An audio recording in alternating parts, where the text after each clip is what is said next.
ආයුබෝවන් යාළුවනේ. අද අපි කතා කරන්න යන්නේ ඩේටා සයන්ස් සහ ස්ටැටික්ස් වල තියෙන වැදගත්ම මාතෘකාවක් ගැන. ඒ තමයි නෝමල් ඩිස්ට්‍රිබියුෂන්. එහෙම නැත්නම් සාමාන්‍ය ව්‍යාප්තිය කියලා කියන්නේ. එතකොට ඇයි මේක මෙච්චර වැදගත් වෙන්නේ?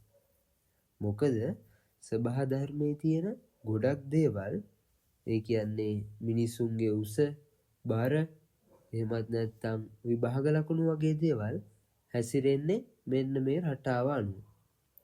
මේක තේරුම් ගත්තේ නැත්නම් අපිට ඩේටා සයන්ස් කරන්න බෑ. එහෙනම් බලමු මොකක්ද මේ බෙල් කර්ව් එක කියන්නේ කියලා.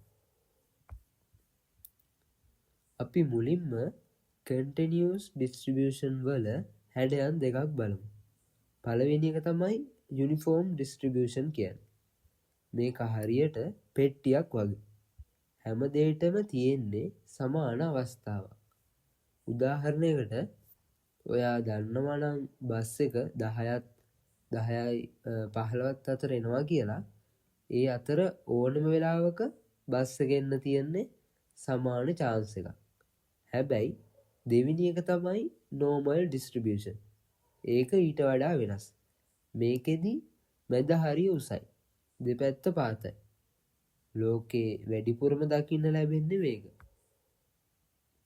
එතකොට ඇයි මේක මැදින් උස? අපි හිතුවොත් මිනිසුන්ගේ උස උදාහරණයකට අරගෙන හිතන්නකෝ ඔයා පාරේ යන මිනිස්සු දිහා බලන් හිටියොත් එතන වැඩිපුරම ඉන්නේ මේ සාමාන්‍ය උස කට්ටිය. ඒ කියන්නේ අඩි 5යි අඟල් 6ක් 7ක් වගේ තියෙන කට්ටියනේ. ඒ නිසා graph එකේ මැද්දේ ඉන්නේ යාලා. හරිද? එතකොට එයාලගේ කට්ටිය මේ ගොඩයි හින්දා, ඒ කියන්නේ වැඩිපුරම ඉන්නේ යාලා හින්දා ඒ graph එකේ මැද හරිය මේ උස වෙනවා. හරිද? ඊට පස්සේ හැබැයි ඔයා හිතන්නකෝ සමහර කට්ටිය ඉන්නවානේ අඩි 4ක් වගේ මිටි අය. ඒ අය හරිම අඩුයිනේ. ඒ අය ගොඩක් නෑ, හරිම අඩුවෙන් ඉන්නේ. ඒ වගේම තමයි අඩි 7ක් වගේ උස කට්ටියත් හරිම අඩුයිනේ. මේ අරලට සාපේක්ෂව. එතකොට අන්න ඒ හින්දා තමයි graph එකේ දෙපැත්තෙන් ටික ටික අඩු වෙලා යන්නේ. ඒ කියන්නේ අර උස අඩි 4ක් වගේ තියෙන මිටිම කට්ටියයි, එතකොට උස අඩි 7ට වැඩි වගේ ඉන්න කට්ටිය තමයි graph එකේ අර දෙපැත්තට ගිහිල්ලා මේ පාත් වෙලා අඩු වෙලා යන්නේ. එතකොට මේ මැද තියරාගේට අපි කියනවා මධ්‍යන්තය කියලා. එහෙම නැත්නම් මීන් එක කියලා. ඊළඟට වැදගත්ම දේ තමයි මේ දත්ත කොච්චර පැතිරිලා තියෙනවද කියන එක. ඒකට අපි කියනවා ස්ටෑන්ඩඩ් ඩීවියේෂන් කියලා. එහෙමත් නැත්නම් සම්මත අපගමනය කියලා. අපි හිතමු පන්තික ළමයිගේ ලකුණු ගැන. හැමෝම ලකුණු 40ත් 60ත් අතර ගත්තොත් graph එක හරිම සිහින්. ඒ කියන්නේ හීනි වෙනවා. හරිද? ඒ කියන්නේ අපගමනය අඩුයි. හැබැයි හිතන්න සමහර ළමයි ලකුණු 10ක් ගන්නවා. සමහර ළමයි ලකුණු 90ක් ගන්නවා. ඒ කියන්නේ මේ ගන්න ලකුණු ප්‍රමාණය 10ත් 90ත් අතර විහිදෙනවා කියලා හිතන්නකො. එතකොට graph එක ගොඩක් මහත් වෙනවා. හරිද? ඒ කියන්නේ අපගමනය වැඩි. data science වලදී අපි මේ අගය පාවිච්චි කරනවා දත්තවල රිස්ක් එක මයින්න.